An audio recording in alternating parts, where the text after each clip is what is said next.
నమస్తే, welcome to Sri VNR news.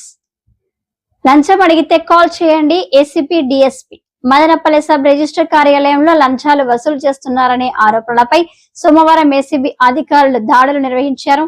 SRO సిబ్బంది వద్ద అనధికారికంగా ఉన్నట్టు గుర్తించిన 1.25 లక్షల నగదును సీజ్ చేసినట్లు కడప ఏసీపీ డిఎస్పీ సీతారాం తెలిపారు. మరికొన్ని పత్రాలను కూడా స్వాధీనం చేసుకుని కేసు దర్యాప్తు చేస్తున్నట్లు వెల్లడించారు. ఎవరైనా లంచం అడిగితే 9440446191 నంబర్ కి ఫోన్ చేసే సమాచారం ఇవ్వాలని డిఎస్పీ సీతారాం కోరారు. మదనపల్లె సబ్ రిజిస్ట్రార్ ఆఫీస్లో సబ్ రిజిస్ట్రార్ గారు మరియు వాళ్ళ సిబ్బంది ప్రజల వద్ద నుండి రిజిస్ట్రేషన్ సందర్భంగా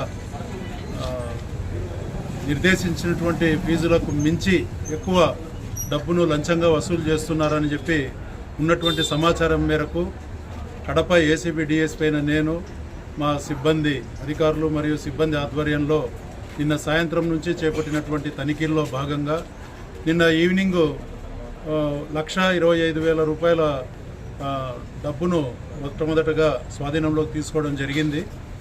అక్కడ ఉన్నటువంటి ప్రజలను, ఆఫీస్లో ఉన్నటువంటి ప్రజలను, ఈ ఆఫీస్లో వీళ్ళు ప్రత్యేకంగా నియమించుకొని పనిచేయించుకుంటున్నటువంటి ప్రైవేట్ పర్సన్స్ను, అదేవిధంగా లోపల ఉన్నటువంటి డాక్యుమెంట్ రైటర్స్ను అందరినీ కూడా రాత్రి వరకు కూడా స్వాధీనంలో ఉంచుకొని క్షుణ్ణంగా వాళ్ళందరినీ కూడా విచారించడం జరిగింది.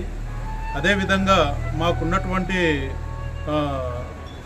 మాకు లభించినటువంటి సొత్తులో అది ఎంత లంచము, ఎంత అది గవర్నమెంట్ డబ్బు ఉందని చెప్పి అది కూడా కూలంకషంగా ప్రతి రికార్డును కూడా పరిశీలించి విచారించిన మీదట మొత్తంగా ఒక 45,000 రూపాయలు గవర్నమెంట్ సొమ్ము అందులో ఉన్నట్లుగా, దాన్ని తీసేయగా 82,865 రూపాయలు లంచం సొమ్ముగా నిర్ధారించి అందుకు అనుగుణంగా ఒక రిపోర్టును తయారు చేయడం జరిగింది.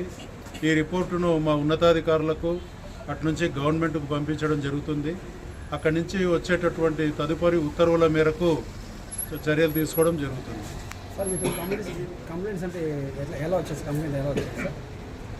కంప్లైంట్స్ అనేవి రకరకాలుగా వస్తుంటాయండి.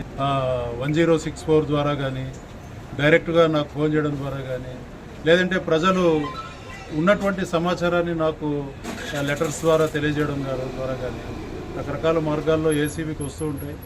సో వాటిని వచ్చినటువంటి సమాచారాన్ని క్రోడీకరించుకొని, విశ్లేషించుకొని, ముందుగా దాన్ని పరిశీలించుకొని దాని మీద చర్యలు తీసుకోవడం జరుగుతుంది. ఎంతకాలం నుంచి వస్తుంది సార్ కంప్లైంట్స్? ఇటీవల ఒక 1.5 month 2 months నుంచి కూడా మాకు కొద్దిగా ఎక్కువగా కంప్లైంట్స్ వస్తూ ఉండడంతో దాని మీద దృష్టి పెట్టి చర్యలు తీసుకోవడం జరిగింది.